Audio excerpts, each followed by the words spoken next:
നമസ്കാരം. പിണറായി വിജയനെയും LDF-നെയും ചീത്ത വിളിച്ച് നടന്നവർ കൈയടിക്കുന്ന കാഴ്ച, UDF-ന് കൈയടിച്ചവർ ചീത്ത വിളിക്കുന്ന കാഴ്ച. കഴിഞ്ഞ ദിവസം ഫേസ്ബുക്കിൽ മുഖ്യമന്ത്രിയായിരുന്ന പിണറായി വിജയൻ ഒരു ഫോട്ടോ പോസ്റ്റ് ചെയ്യുന്നു. അതിനടിയിൽ വന്ന ചില കമന്റുകൾ നമുക്ക് നോക്കാം. ഒപ്പം KC വേണുഗോപാലിന്റെയും ഷാഫി പറമ്പിലിന്റെയും VD സതീശന്റെയും ഒക്കെ ഫേസ്ബുക്കിനടിയിൽ വന്ന ഏറ്റവും സങ്കടപ്പെടുത്തുന്ന ചില കമന്റുകൾ കൂടി നമുക്ക് നോക്കേണ്ടതുണ്ട്. ആദ്യം തന്നെ നമുക്ക് പിണറായി വിജയനിലേക്ക്, അദ്ദേഹത്തിന്റെ ഫേസ്ബുക്കിൽ അദ്ദേഹം ഇട്ട ആ ഒരു ചിത്രമാണ് നിങ്ങൾ കാണുന്നത്. അതിനടിയിൽ വന്നിട്ടുള്ള ചില കമന്റുകൾ ഞാനൊന്ന് വായിക്കാം.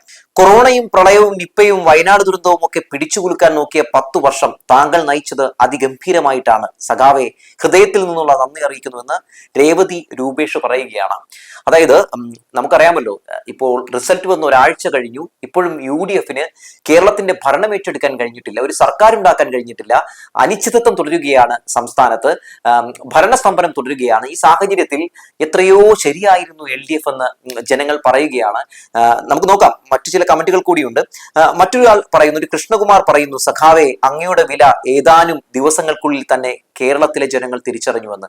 ഇത് പറഞ്ഞപ്പോൾ ഞാൻ ആദ്യം ആലോചിച്ചത്, LDF അധികാരത്തിൽ നിന്ന് താഴെ ഇറങ്ങുമ്പോൾ, UDF അധികാരത്തിൽ വരുമ്പോൾ അന്ന് ജനം ഇത്തരത്തിൽ ചിന്തിക്കും, LDF തങ്കമാന ഒരു സർക്കാരായിരുന്നു, LDF എത്രയോ ഒരു മികച്ച സർക്കാരായിരുന്നു, മികച്ചൊരു സർക്കാരിനെയാണല്ലോ ഞങ്ങൾ താഴെ ഇറക്കിയതെന്ന് ചിന്തിക്കുമെന്ന് ഞാൻ നേരത്തെ ആലോചിച്ചിരുന്നതാണ്. അത് തന്നെ ആളുകൾ പറയുന്നു എന്നുള്ളതാണ്, പലരും അത് പറഞ്ഞിരുന്നതുമാണ്.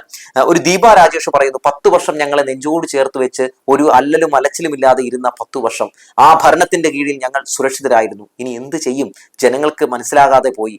5 വർഷം ഞങ്ങൾ എന്ത് ചെയ്യും എന്ന് ചോദിക്കുകയാണ്. മറ്റൊരാൾ പറയുന്നു, കേരളം കണ്ട ഏറ്റവും മികച്ച മുഖ്യമന്ത്രി പവൻ പറയുകയാണ്, അങ്ങനെയാണ് പറഞ്ഞിട്ടുള്ളത്. മറ്റൊരാൾ പറയുകയാണ്, ഒരു റംഷാദ് തലശ്ശേരി പറയുകയാണ്, സഖാവേ, അങ്ങായിരുന്നു ശരി എന്ന് ജനം ഇപ്പോൾ തിരിച്ചറിയുന്നു എന്ന് പറയുന്നു. ഒരു മുജീബ് എന്ന് പറയുന്ന ഒരാൾ പറയുകയാണ്, ഏറെ വൈകി ജനം ആരാണ് ശരിയെന്ന് തിരിച്ചറിയുന്നുവെന്ന്. ഒരു ശ്യാമ പറയുന്നു, ഇലക്ഷൻ റിസൾട്ട് വന്ന് വെറും 8 ദിവസം കൊണ്ട് കേരള ജനത മനസ്സിലാക്കി, സഖാവേ, അങ്ങായിരുന്നു ശരിയെന്ന്. അങ്ങനെ നിരവധി കമന്റുകൾ, അതായത് പിണറായി വിജയനാണ് ശരിയെന്ന്, അല്ലെങ്കിൽ പിണറായി വിജയനായിരുന്നു ശരിയെന്ന്, LDF സർക്കാരാണ് ശരിയെന്ന് പറയുന്ന കാഴ്ച. എങ്ങനെയാണ് അങ്ങനെ ഘട്ടത്തിലേക്ക് ഈ വെറും ഒരാഴ്ച കൊണ്ട് ജനങ്ങൾ എത്തിയതെന്ന് ചോദിച്ചാൽ വേറൊന്നും കൊണ്ടല്ല, ജനങ്ങൾ 102 സീറ്റുകളിൽ UDF എന്ന് പറയുന്ന മുന്നണിയെ ജയിപ്പിക്കുന്നു. പക്ഷെ അവർക്ക് ഇപ്പോഴും ഒരു സർക്കാർ രൂപീകരിക്കാൻ കഴിഞ്ഞിട്ടില്ല എന്ന് മാത്രമല്ല, നോക്കൂ, SSLC-യുടെ റിസൾട്ട് വരാൻ പോവുകയാണ്, മന്ത്രി പോലും ഇല്ല അത് പ്രഖ്യാപിക്കാൻ. അതുപോലെ തന്നെ എത്രയെത്ര കാര്യങ്ങൾ, നമുക്ക് പെൻഷൻ മുടങ്ങിയിരിക്കുന്നു, അങ്ങനെ സകലമാന കാര്യങ്ങൾ മുടങ്ങുകയാണ്. ഇനിയിപ്പോ വൈദ്യുതി ഒക്കെ ഏകദേശമൊക്കെ നിലയ്ക്കുന്ന അവസ്ഥയിലേക്ക് മാറുന്നുണ്ട്.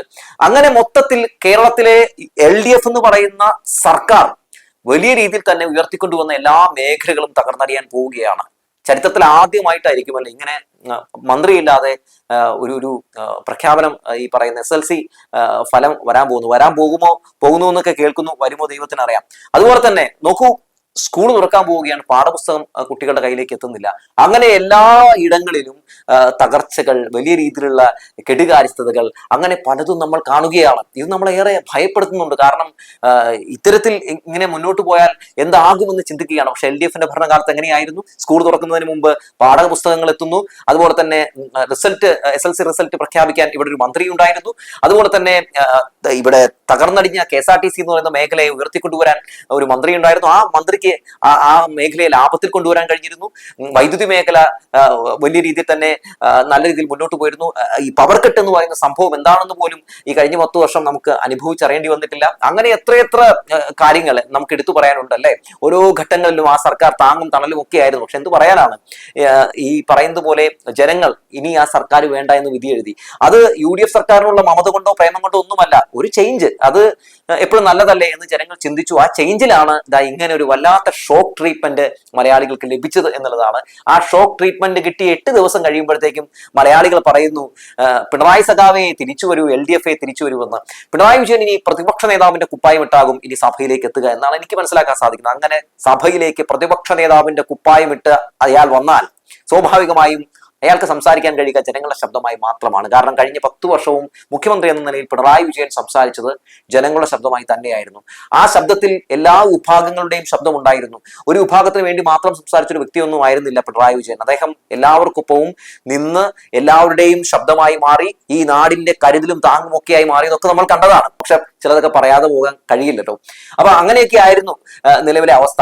പക്ഷേ ഇപ്പോൾ ജനങ്ങൾ നോക്കുകയാണ്, ഒരു സർക്കാർ പോലും ഉണ്ടാക്കാൻ കഴിയാത്ത ഒരു മുന്നണിയാണല്ലോ ഞങ്ങൾ ജയിപ്പിച്ചു വിട്ടതെന്ന്. ഇപ്പൊ നോക്കൂ, മുഖ്യമന്ത്രി കസേരയ്ക്ക് വേണ്ടി അടിയും ഇടിയും ഒക്കെ കൂടുകയാണ്. നാളെ വെട്ടും കുത്തും നടക്കുമെന്ന പേടി പോലും ഈ ജനങ്ങൾക്കുണ്ട്. ജനവിധി അവഹേളിക്കുകയാണ് യു ഡി എഫ് ഇപ്പോൾ കാണിച്ചുകൊണ്ടിരിക്കുന്ന ശുദ്ധ തെമ്മാടിത്തരമാണെന്ന് പറയാതെ വയ്യ. ഇത്രയും ഭൂരിപക്ഷത്തിൽ ജനങ്ങൾ ജയിപ്പിച്ചു വിടുമ്പോൾ സ്വാഭാവികമായും പെട്ടെന്ന് തന്നെ നിങ്ങൾ മുഖ്യമന്ത്രിയെ പ്രഖ്യാപിച്ച് ഈ നാടിന്റെ ഭരണം ഏറ്റെടുക്കണമായിരുന്നു. ജയിച്ചു കഴിഞ്ഞാൽ 5 മിനിറ്റ് കൊണ്ട് മുഖ്യമന്ത്രി ഉണ്ടാക്കുമെന്ന് പറഞ്ഞ ഈ യു ഡി എഫിന് ഇപ്പോൾ 5 മിനിറ്റും കഴിഞ്ഞ് 5 ദിവസവും കഴിഞ്ഞ് ഒരാഴ്ച കഴിയുമ്പോഴും ഒരു മുഖ്യമന്ത്രിയെ കണ്ടെത്താൻ കഴിയാതിരിക്കുന്നു എന്നുള്ളത് ഏറെ മോശമായിട്ടുള്ള കാര്യമാണ്. ഏറെ അപലപനീയം എന്ന് പറയാതെ വയ്യ.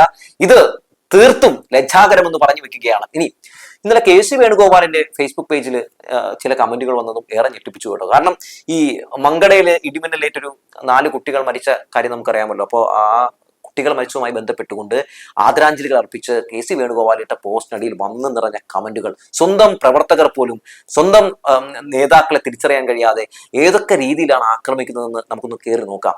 അതായത് സ്വന്തം പാർട്ടിയിലുള്ള നേതാക്കളെ പോലും ചേർത്ത് നിർത്താൻ കഴിയാത്തവരാണ് ഈ യു ഡി എഫിലുള്ളതെന്ന് കാണിച്ചു തരികയാണ്.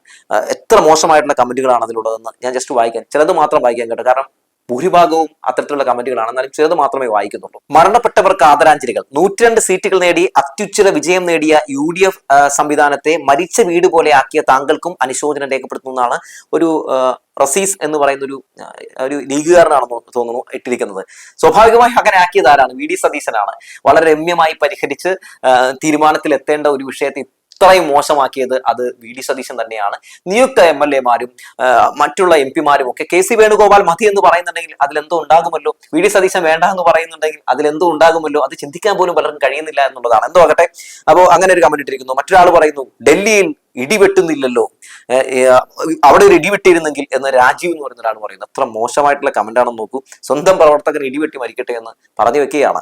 അതുപോലെ തന്നെ വേറൊരാൾ പറയാണ്, നൌഷാദ്, താങ്കളുടെ മുഖ്യമന്ത്രി ജോലി സ്പോൺസർ ചെയ്യുന്നത് അമിത്ഷാ എന്ന് പേരുള്ള ആളാണോ എന്ന് ചോദിക്കുകയാണ്. അപ്പൊ അവർ തന്നെ പറയുകയാണ്, ഈ പറയുന്ന കോൺഗ്രസിനകത്തുള്ള നേതാക്കൾ BJP-യുമായി ബന്ധം പുലർത്തുന്നവരാണ്, K C Venugopal BJP agent ആണെന്ന്. സഖാക്കളല്ല കേട്ടോ പറയുന്നത്, അവര് തന്നെ പറയുന്നു. യു ഡി എഫിന്റെ ഈ പ്രവർത്തകർ തന്നെ പറയുകയാണ്. മറ്റൊരാൾ പറയുകയാണ്, ഒരു മുനീർ, നിങ്ങൾ കേരളത്തോട് ഈ കളി കളിക്കരുത്, ജനങ്ങൾ പ്രതികരിക്കും എന്ന് പറയുകയാണ്, ഭീഷണിപ്പെടുത്തുകയാണ് അപ്പോ കെ സി വേണുഗോപാലിനെ. അതുകൊണ്ട് തന്നെ അബ്ദുള്ള പറയുകയാണ്, ഒരുങ്ങിയിരുന്നോ നീ എന്ന് പറയുകയാണ്. അങ്ങനെ നിരവധി കമന്റുകൾ. അതായത് ഒരു നേതാവ് മരിച്ചു കാണണമെന്ന് പറയുന്ന അണികൾ. പക്ഷെ കെ സി വേണുഗോപാൽ ഈ യു ഡി എഫിന് അധികാരത്തിൽ എത്തിക്കുന്നതിന് വേണ്ടി എടുത്തിട്ടുള്ള പണി കാണാതെ പോകരുത്. കാരണം അയാൾ നല്ല കിങ് മേക്കറാണ്. അദ്ദേഹത്തിന്റെ വളരെ ഗംഭീരമായിട്ടുള്ള ഇടപെടൽ കൊണ്ടാണ് ഇത്തരത്തിലുള്ള അടിപിടികളൊന്നും ഇല്ലാതെ ഈ തെരഞ്ഞെടുപ്പിനെ നയിക്കാൻ കഴിഞ്ഞത് എന്നുള്ളതാണ്. കെ സി വേണുഗോപാലിന് നേരത്തെ മുഖ്യമന്ത്രി ആകണമെന്ന് അദ്ദേഹം പറഞ്ഞിരുന്നു എന്ന് തന്നെ കരുതുക. യു ഡി എഫിന് അധികാരത്തിൽ വരാൻ പറ്റുമെന്ന് നിങ്ങൾ കരുതുന്നുണ്ടോ? ഒരിക്കലുമില്ല. കാരണം എങ്ങനെയെങ്കിലും യു ഡി എഫിനെ തോൽപ്പിക്കാൻ വേണ്ടി വി ഡി സതീശൻ തന്നെ ആദ്യം തന്നെ പണിയെടുത്താനേ. പക്ഷേ ഈ പാർട്ടിക്ക് ദോഷകരമായിട്ടുള്ള ആളുകളെ തിരിച്ചറിഞ്ഞ് പ്രതിരോധിച്ച് ഗംഭീരമായി ഈ തെരഞ്ഞെടുപ്പിനെ അയാൾ നേരിട്ടു എന്നുള്ളതാണ്. ഈ പാർട്ടിയിലെ തന്നെ ഏറ്റവും വില്ലന്മാരായിട്ടുള്ള വി ഡി സതീശനെ പോലുള്ള ആളുകളെയൊക്കെ മുന്നിൽ നിർത്തി അധികാരം പിടിച്ചു എന്നുള്ളതാണ് കെ സി വേണുഗോപാൽ ഞാൻ കാണുന്ന ഒരു വലിയ ക്വാളിറ്റി എന്ന് പറയുന്നത്. ഇനി ഷാഫി പറമ്പിലാണ്. ഷാഫി പറമ്പിൽ യു ഡി എഫിന് വലിയൊരു കൗൺസിലർ ആയിരുന്നു. പക്ഷെ എന്നിട്ടും ഷാഫി പറമ്പിന്റെ പേജിൽ കയറി ആൾക്കാർ വിളിക്കുകയാണ്. എന്താ ഞാൻ കാണാം, എനിക്ക് ഇപ്പോൾ വായിക്കാൻ കഴിയുന്നുണ്ട്. അതായത് ഷാഫി പറമ്പിന്റെ പേജിൽ ഒരു സുധീർ ഇട്ടിരിക്കുകയാണ്, പെട്ടി തൂക്കി നടക്കുന്നവനെ നാണമില്ലേ എന്ന് ചോദിക്കുകയാണ്. നിന്നെ ജനങ്ങൾ തോപ്പിക്കും. വേറൊരാൾ ഇട്ടിരിക്കുകയാണ്, നിന്നെ ജയിപ്പിച്ചു കൊണ്ടുവന്നത് ഞങ്ങളാണ്, ഞങ്ങൾക്ക് തന്നെ നിന്നെ തോപ്പിക്കാനും പറയാം. അങ്ങനെയൊക്കെ പറഞ്ഞ് കുറെ കമന്റുകൾ കിടക്കുകയാണ്. എന്തോ ആകട്ടെ, സ്വന്തം പ്രവർത്തകർ സ്വന്തം നേതാക്കളെ ഇങ്ങനെ വട്ടമിട്ട് ആക്രമിക്കുന്നത് തീർത്തും അപലപനീയമെന്ന് പറയാതെ വയ്യ. നമുക്ക് ആശയപരമായിട്ടുള്ള എതിർപ്പൊക്കെ ഉണ്ടാകണം. പക്ഷെ അത് പരസ്യമായ ഒരു പ്ലാറ്റ്ഫോമിൽ വന്ന് ഇത്തരത്തിലുള്ള വെല്ലുവിളിയും ഭീഷണിപ്പെടുത്തലും ഒക്കെ ആയി മാറുമ്പോൾ സ്വാഭാവികമായി അത് വാർത്തയാകും. ഇതൊക്കെ യു ഡി എഫിന് ഗുണം ചെയ്യുമെന്നാണോ നിങ്ങൾ കരുതിയിരിക്കുന്നത്? ഇതൊക്കെ യു ഡി എഫിന് ദോഷകരമായി മാത്രമേ മാറുകയുള്ളൂ. എത്ര പെട്ടെന്നാണല്ലേ യു ഡി എഫ് നമ്മളെയൊക്കെ മടിപ്പിച്ച് കളഞ്ഞത്. അങ്ങനെ മടിപ്പിച്ച് കളയണമെങ്കിൽ അത് ഇവർക്ക് മാത്രമേ കഴിയൂ എന്ന് അവർ വീണ്ടും വീണ്ടും തെളിയിക്കുകയാണ്. ഭരണം ഏറ്റെടുത്ത് എത്രയും വേഗം നിങ്ങൾ ഈ സംസ്ഥാനത്തിന്റെ പ്രശ്നങ്ങൾ പരിഹരിക്കാനും നിങ്ങൾ പറഞ്ഞതൊക്കെ പ്രാവർത്തികമാക്കാനും ഒക്കെ ശ്രമം നടത്തുക. 3000 രൂപ പെൻഷൻ കിട്ടും എന്ന് പ്രതീക്ഷിച്ച ഒരുപാട് അമ്മമാർ കാത്തിരിക്കുന്നുണ്ട്. ഫ്രീ ആയിട്ട് KSRTC യാത്ര ചെയ്യാൻ കഴിയുമെന്നോർത്ത് ഒരുപാട് സ്ത്രീകൾ കാത്തിരിക്കുന്നുണ്ട്.